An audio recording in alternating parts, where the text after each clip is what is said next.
Shalom, selamat malam jemaat yang dikasihi oleh Tuhan kita Yesus Kristus. Pada malam hari ini kembali kita berjumpa di dalam ibadah keluarga.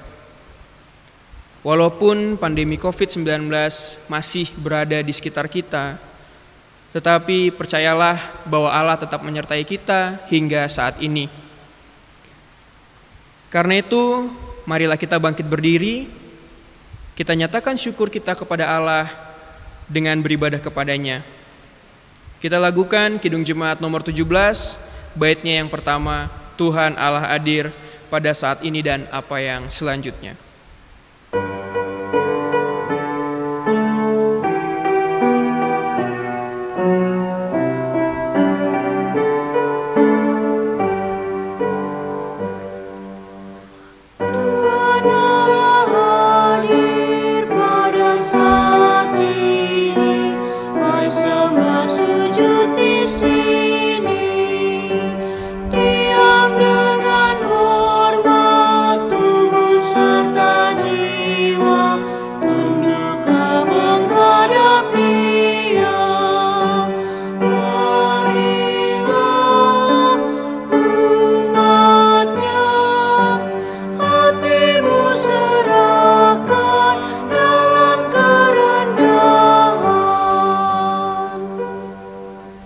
Jemaat dipersilakan duduk. Sebelum kita masuk dalam pelayanan firman Tuhan dan pembacaan Alkitab, marilah kita satukan hati untuk memohon bimbingan Roh Kudus. Kita berdoa. Allah yang baik, terima kasih karena penyertaan Engkau hingga sampai saat ini kami boleh diperkenankan untuk mengikuti ibadah secara live streaming atau secara online ini ya Tuhan. Kiranya Tuhan, melalui ibadah ini kami boleh semakin diberkati, semakin mengerti apa yang Tuhan inginkan dalam kehidupan kami untuk kami lakukan dalam hari lepas hari. Ya Tuhan, sebentar lagi kami akan membaca, mendengar, serta merenungkan firman-Mu. Kiranya Tuhan, curahan Roh Kudus-Mu turut mendiami setiap hati kami, agar kami boleh memahami dan mengerti apa yang ingin Tuhan sampaikan kepada kami pribadi lepas pribadi. Berfirmanlah Tuhan, karena kami telah siap untuk mendengar. Amin. Jemaat yang terkasih diundang untuk berdiri. Pembacaan Alkitab kita pada malam hari ini terambil dari Injil Matius pasalnya yang ke-23, ayatnya yang ke-13 hingga ayatnya yang ke-15. Matius pasal 23, ayat 13 hingga ayatnya yang ke-15 yang menyatakan, "Celakalah kamu, hai ahli-ahli Taurat dan orang-orang Farisi, hai kamu orang-orang munafik, karena kamu menutup pintu-pintu kerajaan sorga di depan orang, sebab kamu sendiri tidak masuk dan kamu merintangi mereka yang berusaha untuk masuk. Celakalah kamu, hai ahli-ahli Taurat dan orang-orang Farisi, hai kamu orang-orang munafik, sebab kamu menelan rumah janda-janda, sedang kamu mengelabui mata orang dengan doa yang panjang-panjang. Sebab itu, kamu pasti akan menerima hukuman yang lebih berat. Celakalah kamu, hai ahli-ahli Taurat dan orang-orang Farisi, hai kamu orang-orang munafik, sebab kamu mengarungi lautan dan menjelajah daratan untuk mentobatkan satu orang saja menjadi penganut agamamu, dan sesudah ia bertobat, kamu menjadikan dia orang neraka yang 2 kali lebih jahat daripada kamu sendiri." Demikian jawab pembacaan firman Tuhan. Berbahagialah setiap kita yang mendengar dan melakukan firman Tuhan dalam hari lepas hari. Hosiana.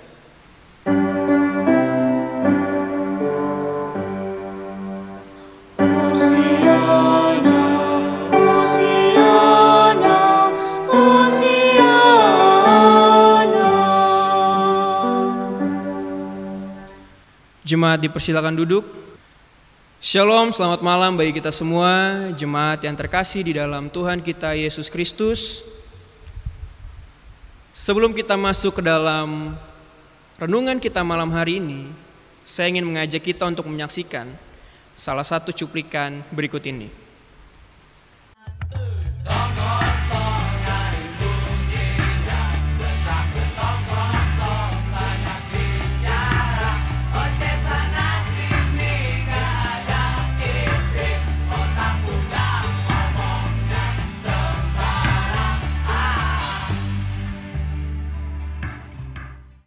Dalam cuplikan yang telah kita lihat bersama, jemaat yang terkasih, ada statement atau ada salah satu lirik yang berkata, "Tong kosong nyaring bunyinya." Tentu saja hal ini mengingatkan kita terhadap salah satu peribahasa Indonesia yang sudah kita tahu mungkin sejak kita kecil, sejak kita masih SD, atau sejak kita sudah lama kita tahu akan peribahasa tersebut. Dan bersama-sama kita juga sudah mengetahui apa sih sebenarnya arti dari peribahasa tersebut. Tong kosong nyaring bunyinya itu mengisyaratkan atau menggambarkan seseorang yang hanya pandai berbicara, namun ternyata dalam perbicaraannya itu tidak ada isinya. Pengertian peribahasa tersebut yang ada di balik serangan atau sindiran Yesus terhadap ahli Taurat dan orang-orang Farisi. Bagi Yesus, ahli Taurat dan orang Farisi adalah salah satu dari gambaran tong kosong nyaring bunyinya. Atau mereka hanya pandai berbicara mengenai hukum-hukum Taurat Tuhan, tapi mereka sendiri tidak mengerti tentang apa maksud dan tujuan daripada hukum itu disampaikan. Kemudian mereka juga ketika mengabarkan berita-berita tentang hukum Taurat, mereka dinilai oleh Yesus, mereka tidak melakukannya dengan sungguh-sungguh. Mereka hanya ingin terlihat pandai. Mereka hanya ingin terlihat luar biasa di hadapan orang lain. Tapi padahal bagi Yesus mereka itu tidak sama sekali mengerti tentang apa yang ingin disampaikan oleh hukum Taurat tersebut.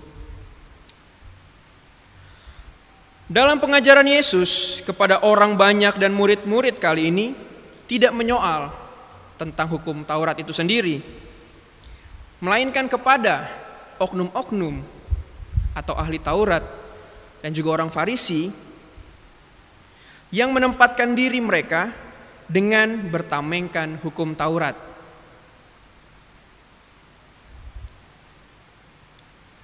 Kita lihat bersama pada ayat yang pertama hingga ayat yang ke-12, Yesus dengan tegas mengkritisi sikap ahli Taurat dan orang Farisi dalam mengajarkan hukum tersebut. Di mana mereka tidak melakukannya apa yang mereka ajarkan. Mereka hanya menuntut penghargaan daripada orang lain. Mereka hanya peduli dengan penghormatan, pujian daripada orang lain. Oleh karena itu, pengajaran mereka tanpa peduli bahwa banyak orang justru akhirnya kehilangan makna kebenaran daripada isi hukum Taurat yang mereka sampaikan tersebut. Karena mereka sendiri tidak menjadi contoh atau tidak memberikan contoh bagaimana menjalankan hukum Taurat tersebut. Mereka hanya mengkabarkannya, memberitakannya, tapi mereka tidak melakukannya. Jemaat yang terkasih di dalam Tuhan, pada ayatnya yang ke-13 sampai ayatnya yang ke-36, di sini Yesus menelanjangi atau mengkritisi atau mengupas sikap dan perilaku daripada ahli Taurat dan orang-orang Farisi. Karena hidup dan perilaku mereka menurut Yesus sangat jauh daripada apa yang mereka sampaikan kepada orang banyak.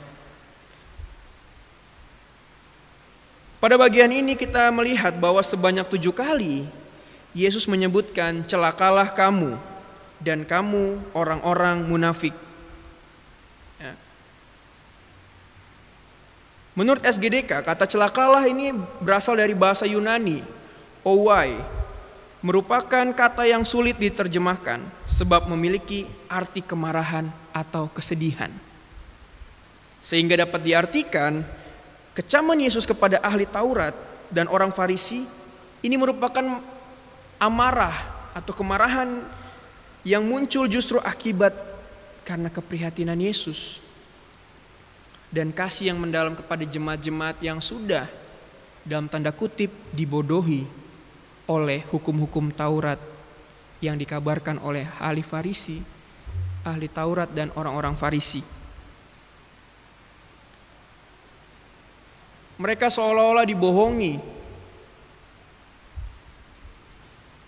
Mereka seolah-olah dibohongi oleh para oknum yang mengatasnamakan, memberikan atau memberitakan hukum Taurat. Hal yang sama juga dinasihatkan kepada kita, agar janganlah kita mengikuti bentuk kesalehan daripada ahli Taurat dan orang Farisi. Mereka fasih, mereka hafal, mereka hatam tentang isi daripada hukum Taurat, tapi mereka tidak menghidupi hukum Taurat itu dalam diri mereka. Mereka tidak mengimani hukum Taurat itu di dalam diri mereka.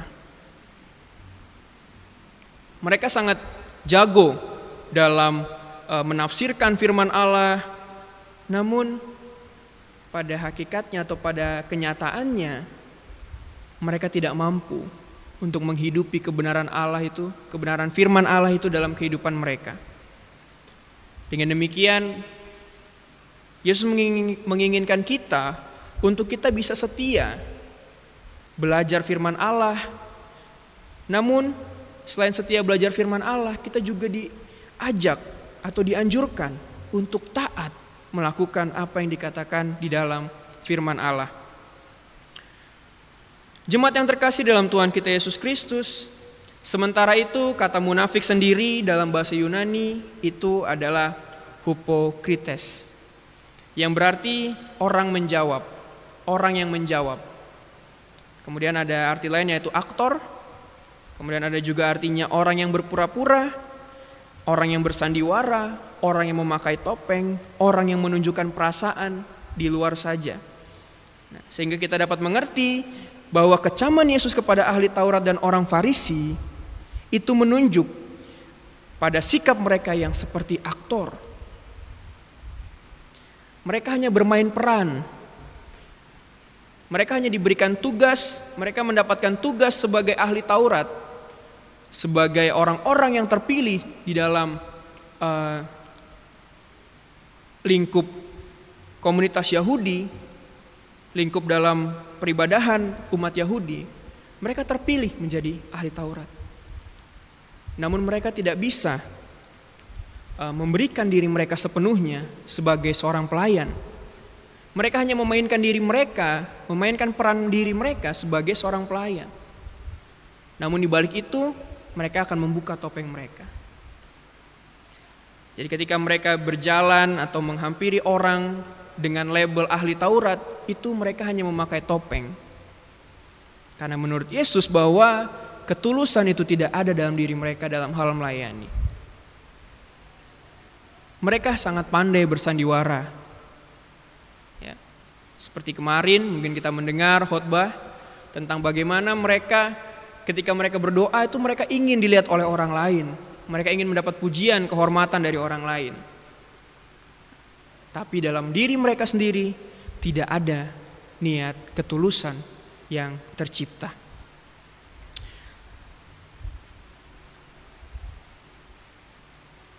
Bagi Yesus seluruh pengajaran mereka tentang hukum Taurat itu hanya meliputi ketaatan lahiriah. Namun di hati mereka terkandung keangkuhan, kesombongan, iri hati, kebencian dan keegoisan.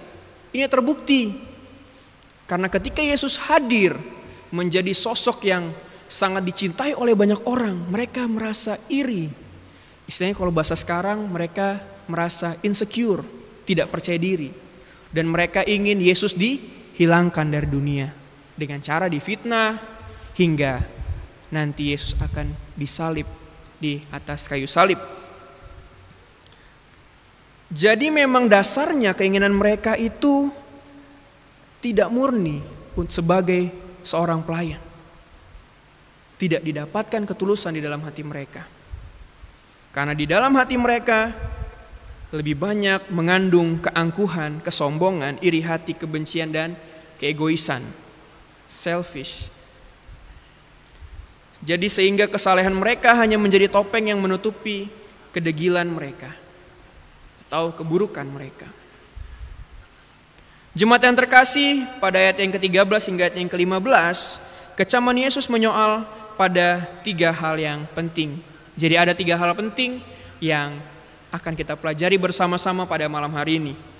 Yang pertama, menutup pintu-pintu kerajaan sorga. Kita lihat ayat yang ke-13. Karena kamu menutup pintu-pintu kerajaan sorga di depan orang, sebab kamu sendiri tidak masuk dan kamu merintangi mereka yang berusaha masuk. Kiasan menutup pintu ini diartikan sebagai sesuatu keadaan di mana ahli Taurat dan orang-orang Farisi sedang memegang kunci pintu, yaitu adalah firman Allah dan penafsirannya untuk membuka pintu surga. Namun yang terjadi di sini bukannya mereka membukakan pintu bagi orang lain, akan tetapi mereka menutup atau mengunci pintu itu rapat-rapat, sehingga banyak orang yang tidak bisa masuk. Jadi maksudnya hidup dan perilaku mereka menyebabkan orang lain tidak dapat masuk ke dalam kerajaan sorga atau mengalami sebuah perjumpaan dengan Tuhan. Ahli Taurat dan orang Farisi menganggap diri mereka sebagai orang yang paling mengetahui hukum Taurat. Mereka menganggap bahwa orang yang di luar ahli Taurat dan orang Farisi adalah orang-orang yang tidak tahu apa-apa. Dan mereka menganggap bahwa diri mereka lah adalah orang-orang yang penting, yang bisa membawa jalan keselamatan bagi orang lain. Padahal mereka sendiri itu tidak hidup di dalam ketetapan hukum Allah. Jadi sehingga pengajaran mereka tidak mudah dipahami oleh para pendengarnya. Karena sikap dan perilaku mereka yang merintangi orang lain untuk taat pada kehendak firman Tuhan. Jadi poin yang pertama, menutup pintu-pintu kerajaan sorga di sini berarti ialah ketika mereka memberitakan hukum Taurat, mereka pun tidak bisa menghidupi hukum Taurat tersebut atau firman Allah tersebut. Sehingga bagaimana orang akan mengalami perjumpaan jika pekabarnya tidak menghidupi atau tidak mencontohkan perilaku-perilaku yang sesuai dengan hukum Taurat yang disampaikan. Jemaat yang terkasih, kemudian yang kedua adalah membuat orang lain menderita dan menutupinya dengan kesalehan. Kita lihat ayatnya yang ke-14. Sebab kamu menelan rumah janda-janda, sedang kamu mengelabui mata orang dengan doa yang panjang-panjang. Sebab itu kamu pasti akan menerima hukuman yang lebih berat. Di sini Yesus juga mengkritik para ahli Taurat dan orang-orang Farisi. Karena sebagai orang-orang yang terhormat, seharusnya mereka bisa untuk melindungi orang-orang yang lemah. Namun di balik kekuasaan yang mereka miliki, justru mereka tidak bisa melindungi orang-orang yang lemah. Malahan, ya kembali lagi, apa yang telah disampaikan bahwa dalam hati mereka itu memiliki sikap iri hati, kebencian, dan keegoisan. Jadi bukannya mereka melindungi, malah mereka berpikir bagaimana caranya agar mereka mendapatkan keuntungan daripada orang-orang yang lemah ini. Mereka justru memanfaatkan kekuasaan mereka terhadap orang-orang yang lemah seperti janda-janda untuk kepentingan diri sendiri.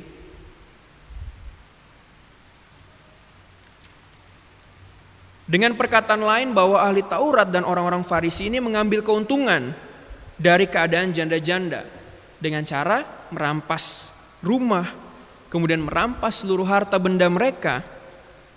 Kemudian ada lagi, kata menelan merupakan kata kiasan yang berarti mencuri atau menggelapkan uang serta harta orang lain. Jadi selain mereka merampas harta-harta benda, harta-harta yang lainnya, kemudian rumah juga mereka rampas, mereka juga ternyata menelan atau menggelapkan uang daripada orang lain.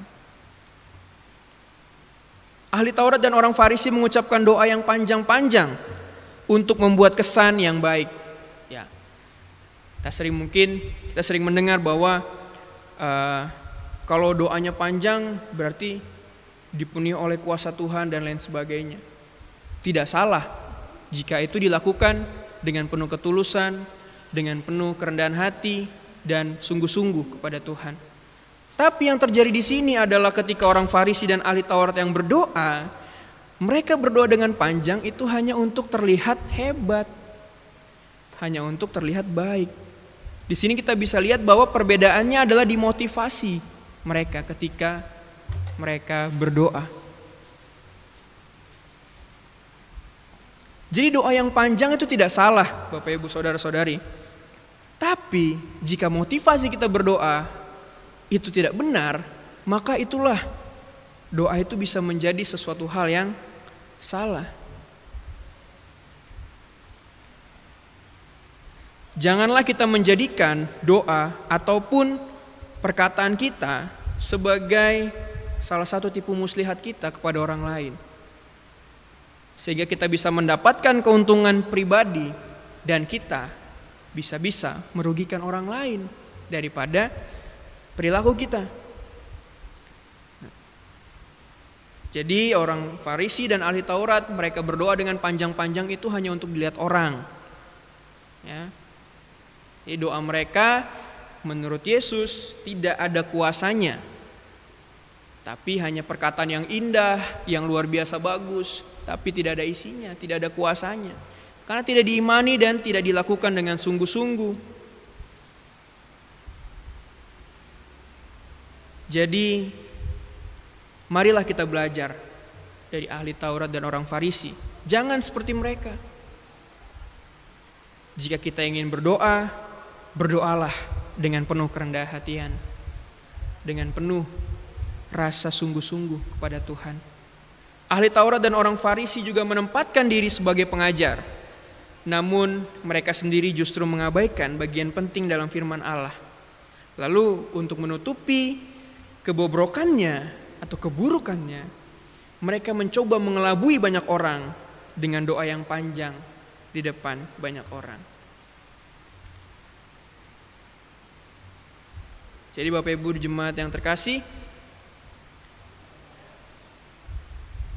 selain mereka menutup pintu kerajaan sorga, atau mereka menutup kesempatan orang untuk bisa berjumpa dengan kemuliaan Tuhan, ternyata mereka juga merugikan orang lain. Ya, mereka membuat orang lain menderita dan membuat mereka kesusahan, kemudian menutupinya dengan sebuah kesalehan yang disebut kesalehan. Kemudian yang ketiga adalah gigi menghancurkan orang lain. Yesus menghargai semangat orang Yahudi menjadi misionaris. Ya, benar. Karena orang Yahudi sangat semangat dalam memberitakan hukum Taurat kemanapun.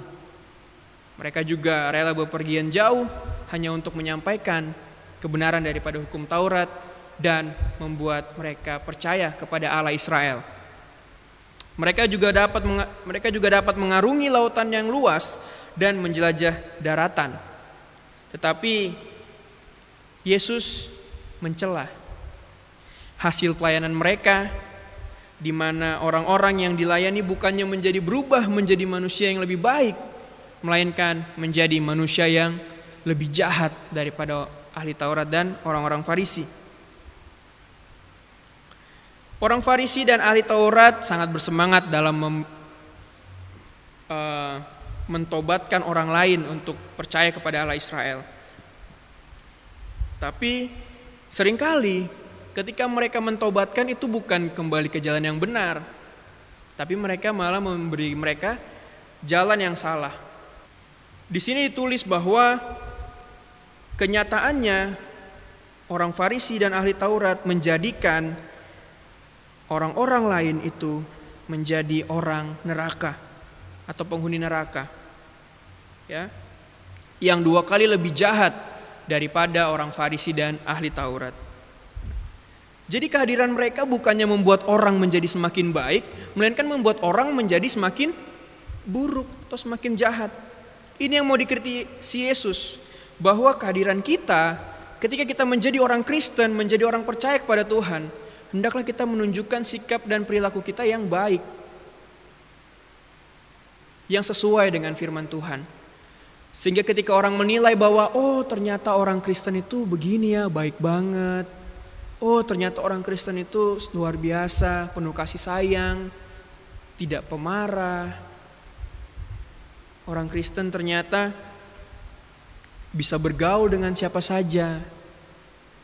Nah, jadi banyak hal yang bisa kita pelajari melalui bacaan kita pada malam hari ini, Bapak Ibu serta saudara-saudari yang dikasihi Tuhan.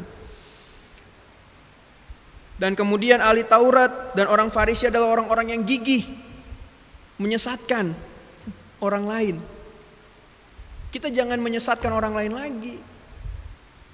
Kita juga harus gigih. Tapi bukan gigih menyesatkan, tapi gigih dalam memberitakan kebenaran firman Tuhan dan membuat orang lain bisa bertobat dan menuju kemuliaan Tuhan. Jadi jemaat yang terkasih dalam Tuhan, kehidupan ahli Taurat dan orang Farisi ini sangatlah penuh dengan kemunafikan. Mereka bicara tentang pertobatan, mereka bicara tentang hukum Taurat, mereka bicara tentang firman Tuhan, firman Allah, tapi perilaku mereka sendiri juga masih jauh dari kata pertobatan ataupun hukum Taurat dan firman Allah tersebut. Jadi terbukti bahwa hasil pelayanan bukannya menjadikan orang hidup lebih baik, melainkan orang hidup lebih buruk atau juga disebut sebagai calon penghuni neraka. Itu adalah bentuk pelayanan daripada orang Farisi dan ahli Taurat. Jadi dengan demikian teguran dan sindiran Yesus kepada ahli Taurat dan orang Farisi ini sesungguhnya mengandung nilai yang mulia, yaitu bahwa kasih Allah yang begitu besar. Yesus dalam kasih yang agung menghendaki gerejanya, kita sebagai komunitas Kristen yang adalah gereja, untuk tidak mengikuti perilaku orang Farisi dan ahli Taurat.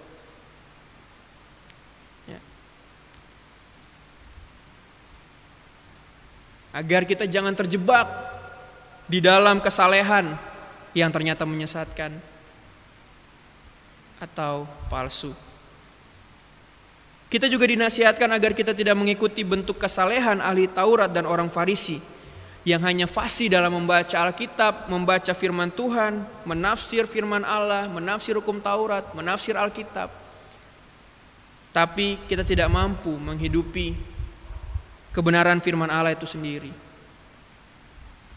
Jadi hendaklah kita setia belajar firman Allah dan taat melakukan apa yang dikatakan oleh firman Allah. Karena banyak kasus di Indonesia ataupun di dunia, banyak yang mengatasnamakan agama, tapi perilaku mereka juga sangat jauh daripada ajaran agama itu sendiri. Apakah kita mau mengikuti hal-hal yang demikian? Tidak menutup kemungkinan kekristenan juga berada di posisi yang itu. Tidak menutup kemungkinan juga pemuka-pemuka agama Kristen juga melakukan hal yang demikian. Mengatasnamakan agama demi kepentingan pribadi, demi kepentingan politik, demi kepentingan yang lain.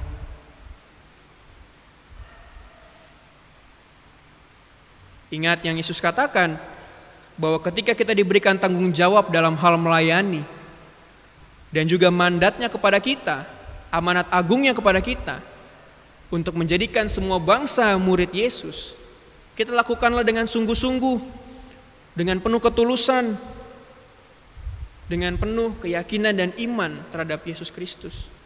Bukan untuk dilihat orang, bukan untuk dipandang baik oleh setiap orang, melainkan kiranya pekerjaan kita boleh berdampak baik bagi setiap orang.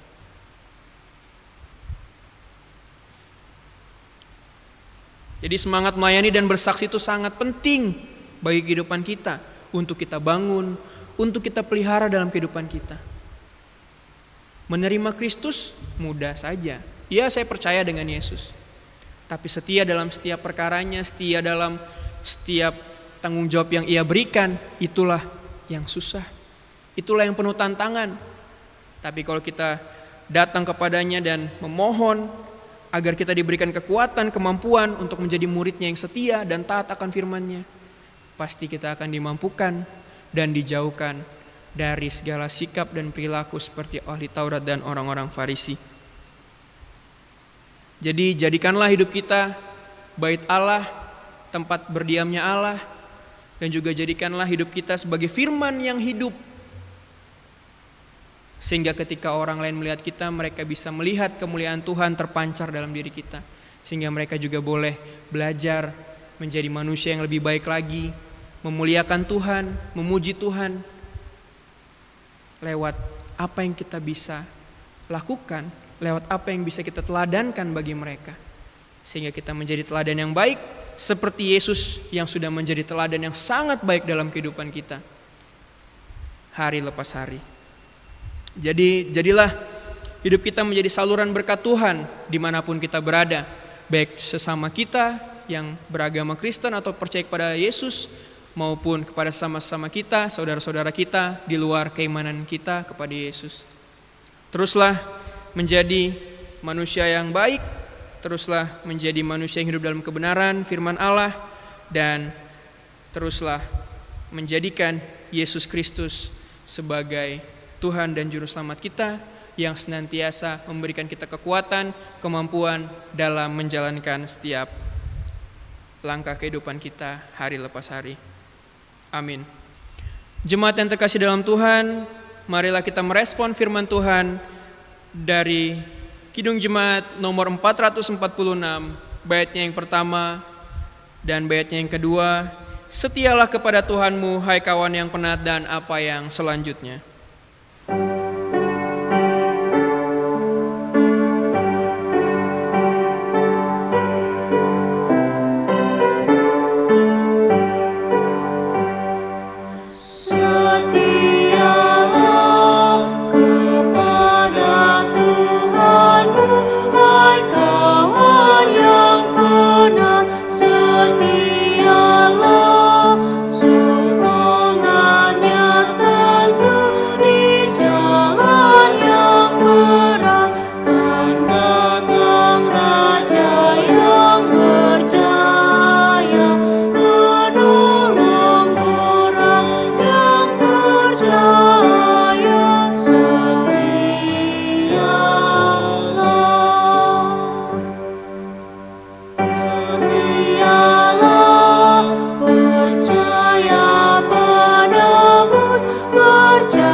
Jemaat yang terkasih, marilah kita naikkan syafaat kita. Kita berdoa. Allah Bapa yang baik, terima kasih Tuhan, karena pada malam hari ini Engkau masih memperkenankan kami untuk datang beribadah kepadamu. Kiranya Tuhan, melalui firman Tuhan yang telah kami baca, kami dengar dan kami renungkan bersama-sama pada malam hari ini, boleh menjadi refleksi dalam diri kami masing-masing, pribadi lepas pribadi. Ya Bapa, ampuni kami jika kami masih sering hidup di dalam kepalsuan, hidup di dalam kemunafikan seperti ahli Taurat dan orang-orang Farisi. Kiranya Tuhan, setiap kami Engkau mampukan untuk lebih baik lagi setiap harinya. Dalam proses hidup yang kami yakini dan kami percaya berada dalam pimpinan Roh Kudus Tuhan, kami percaya kami akan dimampukan, kami percaya kami akan dikuatkan oleh Tuhan Yesus Kristus. Ya Tuhan, ajar kami juga Tuhan untuk selalu setia kepadamu, selalu memberikan yang terbaik kepadamu. Bukan karena kami ingin dilihat orang baik, melainkan itu karena tugas dan tanggung jawab kami ya Tuhan. Sebagai manusia, sebagai orang yang percaya akan Tuhan Yesus Kristus, maka kami harus melakukan yang terbaik bagi sesama kami, terlebih untuk Tuhan. Ya Bapa, kami juga mau berdoa Tuhan bagi setiap kami yang pada saat ini mengalami pergumulan. Tuhan menilik setiap hati kami. Tuhan melihat apa yang kami perlukan, apa yang kami butuhkan. Kiranya Engkau boleh cukupkan, Kau boleh mampukan kami menemukan jalan keluar yang terbaik bagi kami. Ya Tuhan, kami berdoa juga Tuhan bagi jemaat-jemaat-Mu yang sedang mengalami sakit penyakit. Tuhan, kami percaya Engkau akan menilik juga setiap mereka. Tuhan akan datang dan menyembuhkan, mengangkat sakit penyakit yang mereka derita, agar mereka boleh beraktivitas dengan baik, dengan penuh sukacita, yang mereka boleh naikkan hanya kepada Yesus Kristus. Tuhan, kami juga mau berdoa bagi om opa kami, kaum lanjut usia, dalam masa tua mereka Tuhan. Tuhan berikan kekuatan, kesehatan juga, agar mereka juga boleh melakukan aktivitas mereka dengan penuh semangat, dengan penuh sukacita, karena Tuhan boleh senantiasa memberikan mereka kekuatan dan kesehatan. Ya Bapa, kami juga mau berdoa bagi gereja kami, khususnya gereja GPIB Immanuel di Balikpapan. Berkati Tuhan setiap orang-orang yang terlibat di dalam pelayanan. Berkati KMJ kami, Ibu Pendeta Like beserta keluarga. Tuhan berikan kemampuan, kekuatan, kesehatan juga, agar dalam karya layan beliau di tempat ini boleh menjadikan kami sebagai jemaat yang takut akan Tuhan, menjadi jemaat yang penuh dengan kerendah hatian, menjadi jemaat yang selalu berpegang hanya kepada Tuhan Yesus Kristus. Ya Tuhan, mampukan juga beliau dalam segala proses yang ada dalam gereja GPIB Immanuel ini juga Tuhan. Sebagai pemimpin juga berkati beliau, agar dalam setiap memutuskan sebuah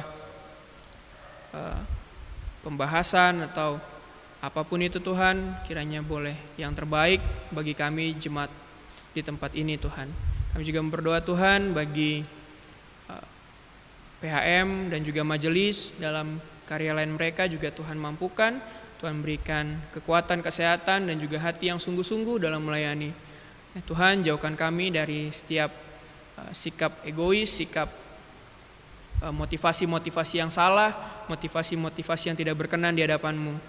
Dan juga Tuhan, kami berdoa juga bagi para karyawan kantor dan juga bagi koster juga Tuhan yang senantiasa melakukan pelayanan di tempat ini. Kiranya Tuhan juga berkati mereka semua, kekuatan dan kesehatan daripada Tuhan terus mengalir dan berada dalam diri mereka. Ya Bapa, kami juga mau berdoa bagi kota kami, kota Balikpapan. Tuhan berkati segala kepemimpinan, mulai dari wali kota, wakil hingga jajarannya Tuhan. Tuhan berkati, berikan kekuatan, kesehatan juga Tuhan. Kami percaya Tuhan segala program yang dirancangkan baik dari gereja dan juga kota ini boleh menjadi yang terbaik bagi kami semua. Dan juga kiranya apa yang ketika dilakukan, Tuhan boleh campur tangan, Tuhan boleh memberikan yang terbaik juga bagi kota dan gereja kami ya Bapa. Kami juga berdoa Tuhan bagi negara kami, bangsa kami, Indonesia.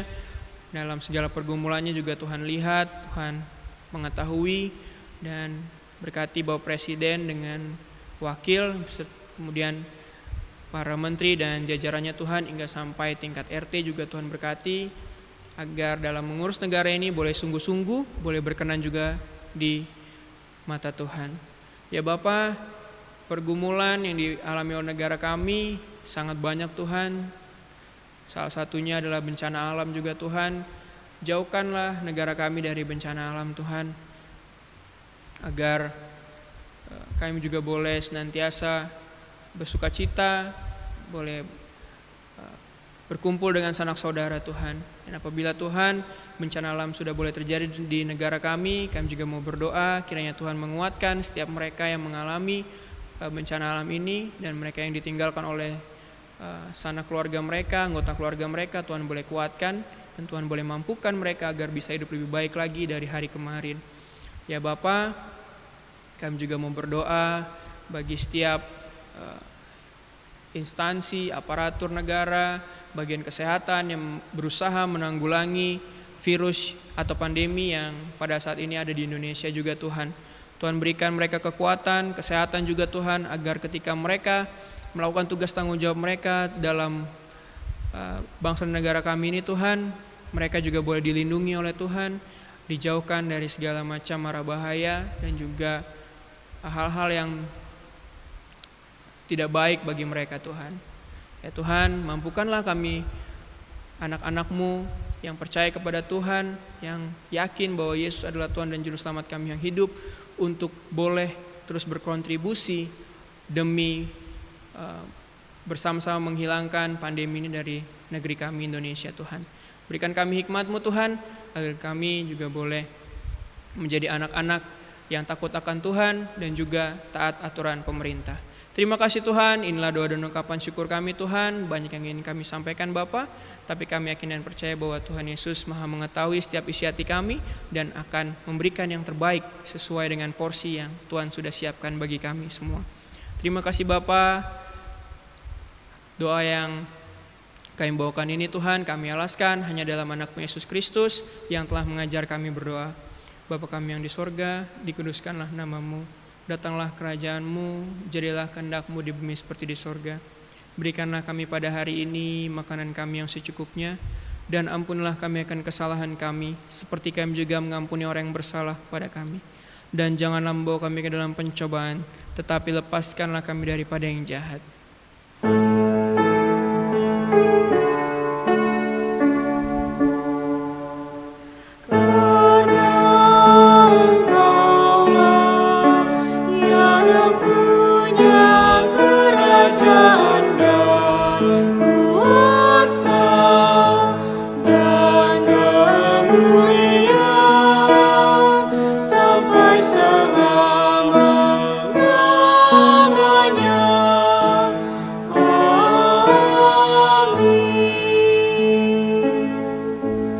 Jemaat yang terkasih di dalam Tuhan, marilah kita bersuka cita dengan memberikan persembahan kita kepada Tuhan, dan kita mengingat kembali pesan Alkitab berdasarkan 1 Tawarik pasalnya yang ke-16 ayatnya yang ke-29 yang menyatakan, berilah kepada Tuhan kemuliaan namanya, bawalah persembahan dan masuklah menghadap Dia, sujudlah menyembah kepada Tuhan dan berhiaskan kekudusan.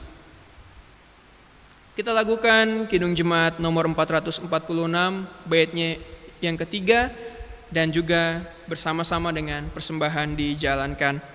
Setialah, bertahanlah tetap sehingga kau menang, dan apa yang selanjutnya.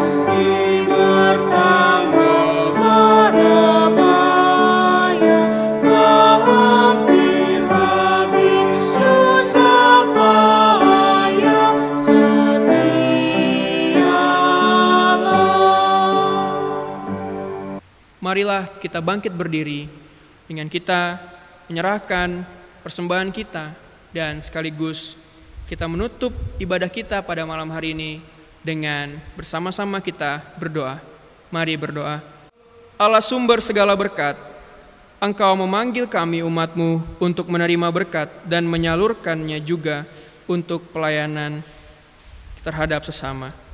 Kini kami datang membawa persembahan ini dengan rasa syukur karena Engkau telah memberi yang terbaik bagi hidup dan masa depan kami sebagai umat tebusan-Mu. Kuduskan pemberian kami ini Tuhan, dan sanggupkan kami untuk memaknai hidup sebagai pewaris dari kasih karunia Allah. kami akan mengakhiri ibadah ini. Kiranya kasih Allah Bapa di dalam Kristus senantiasa menaungi kami semua, sekarang dan selamanya.